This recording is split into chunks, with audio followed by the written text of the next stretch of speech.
Pinag-iingat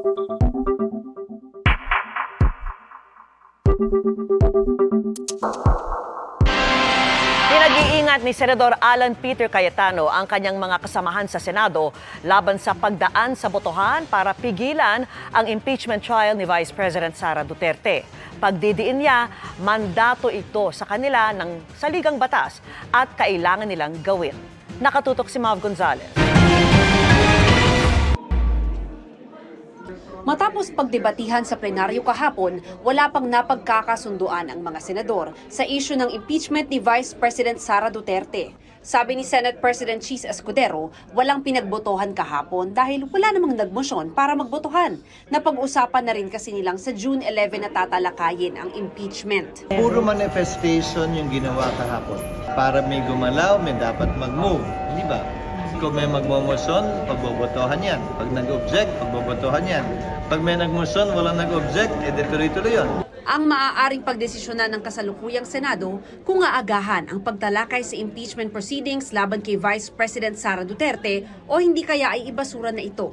Nagbabala si Senador Alan Peter Cayetano sa paggamit ng botohan para pigilan ng proseso ng impeachment. Okay ka lang pagbotohan yung pag-convene Senate impeachment kahit na sa constitutional mandate ng Senate. Kung a simple majority. Pagka constitutional mandate, gagawin nila. Having said that, di ba kasi yung implementing it, applying it, 24, parating may botohan niya. But since may botohan, kasi tigil siya.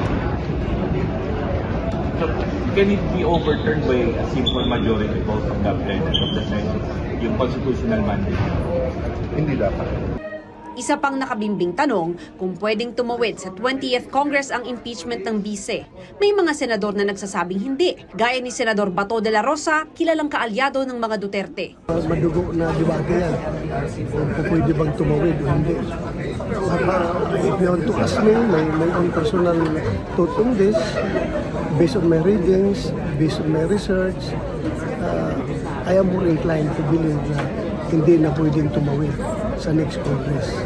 Sabi ni Senate Minority Leader Coco Pimentel, pwede itong iakyat sa Korte Suprema pero hindi ngayon dahil premature pa. Wala rin daw kasiguraduhan na papatulan ng Korte Suprema ang issue dahil usaping politika ang malaking bahagi nito. Sa huli, anuman ang maging pasya ng 19th o 20th Congress, maaaring iakyat sa Korte Suprema. Kaya nga may Korte Suprema para magsabi, tama yung ginawa nyo, mali yung ginawa nyo, depende sa pananaw ng sino mang nais maghain ng kaso laban sa kung sino mang opisyal o opisina ng pamahalaan. Para sa GMA Integrated News, Mav Gonzalez, Nakatutok, 24 Oras.